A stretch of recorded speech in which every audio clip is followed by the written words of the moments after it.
একটা অন্যায় তো বাংলাদেশে 1999 জন বাপ মা করেন। বেশিরভাগ বাবা মা এই জায়গায় এসে ভালো মানুষের পরিচয় দিতে পারেন না, মুসলমানের পরিচয় দিতে পারেন না। কিয়ামতের ময়দানে বহু হাজী সাহেব বাবা, বহু গাজী সাহেব বাবা, বহু দাড়িয়ালা বাবা, বহু তাহাজ্জুদ গুজার বাবা, বহু নেকামলকারী বাবা, বহু দানকারী বাবা, বহু কোরআন তেলাওয়াতকারী বাবা, বহু জিকিরকারী বাবা, বহু নেককার বাবা, বহু মসজিদ প্রতিষ্ঠাকারী বাবা, বহু মাদ্রাসা প্রতিষ্ঠাকারী বাবা, বহু আলেম বাবা আল্লাহর কাছে ধরা পড়ে যাবে এই একটা জায়গাতে যে ছেলেকে সম্পদ দিয়েছেন, সম্পদে মেয়েকে দিয়ে যান নাই। নিজে যে জীবিত থাকতে অন্যায় করে গেছেন, সেটা হলো সম্পদ থেকে মেয়েকে বঞ্চিত করা। মনে করে যে মেয়েকে দিলে লাভ কি, এটা তো পরের বাড়িতে চলে যাবে, ঠিক না? অথচ আল্লাহ রাব্বুল আলামিন বলেছেন, আবাউকুম ওয়া আবনাউকুম লা তাদরুন আইয়ুহুম আকরাবু লাকুম নাফআ। তোমাদের সন্তান, তোমাদের পিতামাতা কে তোমাদের কত বেশি উপকারে আসবে তোমরা জানো না। আল্লাহ তাআলা যে সম্পদে ভাগ দিয়েছেন, সেই ভাগ অনুযায়ী সবাইকে দিয়ে দিবে। ফরিদাতুম মিনাল্লাহ, এটা আল্লাহর পক্ষ থেকে নির্ধারণ করা, আল্লাহ নির্ধারণ।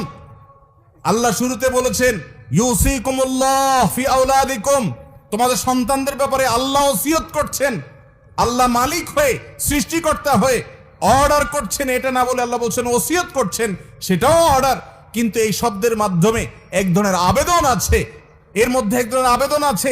আল্লাহ ওসিয়ত করছেন সম্পদ বন্টনের ক্ষেত্রে, এটা আল্লাহর নির্ধারণ। খবরদার, এটা তুমি এটাকে চেঞ্জ করার ইখতিয়ার তোমার রাখো না। তোমার সম্পদে তোমার ছেলের যদি 1 আনা হক থাকে, মেয়ের 8 আনা আছে। তোমার ছেলের যদি 50 টাকা হক থাকে, মেয়ের 25 টাকা আছে। আপনার ঘরে জন্মগ্রহণ করেছে, সে আপনার সন্তান, তার পাওনা হয়ে গেছে, এটা আপনাকে দিতে হবে। এমনকি সে যদি আপনার কথা না মানে, সে আপনার প্রতি খেয়াল না রাখে, তারপরও তাকে এই হক দিতে হবে। এটা আল্লাহর নির্ধারণ, আপনি এটাকে চেঞ্জ করার কোনো অধিকার রাখেন না। কথা কি বুঝাতে পারছি ভাইরা আমার? আপনার মেয়েকে আল্লাহ তাআলা সম্পদে যে অধিকার দিয়েছেন সেটা দিতে হবে। বাংলাদেশে জমির দলিলগুলো যাচাই করে দেখেন, চেক করে দেখেন, কয়টা দলিলে দেখবেন মেয়েরা মালিক? সব ছেলেরা। মেয়েদের প্রতি আমরা অত্যাচার করছি, অবিচার করছি, তাদের অধিকার দিচ্ছি না। তাদের অধিকার দিতে হবে। বাবারা, বান্দার হক বড় ডেঞ্জারাস, বড় ডেঞ্জারাস। ইয়াউমা ইয়াফিরুল মারউ মিন আখিহি ওয়া উম্মিহি ওয়া আবিহি, কিয়ামতের দিন সন্তান বাপকে দেখে পালাবে, ছেলে মেয়ে পরিচয় দিবে না সেদিন। আপনি এর আশা করেন না যে আমারই তো মেয়ে। অনেক বাপ মা আছে নিজের এই অবৈধ কর্মটাকে হালাল করার জন্য মেয়েকে ডেকে বলে, বা মা তোমাদেরকে আল্লাহ অনেক দিছে, এখন তোমরা তো যাই হোক বিয়ে শাদী হয়েছে, খরচ টরচ করছি, এখন এগুলো আমি এদেরকে দিতে চাই, তোমরা কি বলো? তো মেয়েরা শরমে পড়ে, লজ্জায় পড়ে, কি আর বলবে, ঠিক আছে আব্বা আপনি যেটা ভালো মনে করেন। হয় না, হয় না এরকম? অন্যায়, অবিচার, কোনো কাহিনী চলবে না। মেয়েকে জিজ্ঞাসা করা যাবে না। কেন জিজ্ঞেস করবেন? জিজ্ঞাসা করা মানে তাকে লজ্জায় ফেলে দেওয়া। বাধ্য হয়ে সে দিতে চায় না।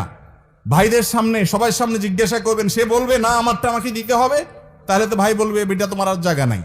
এগুলো অন্যায়। সে তার সম্পদ এখান থেকে নেওয়ার পরেও আজীবন সে ভাইয়ের বিটা আসতে পারবে, তার রাইট।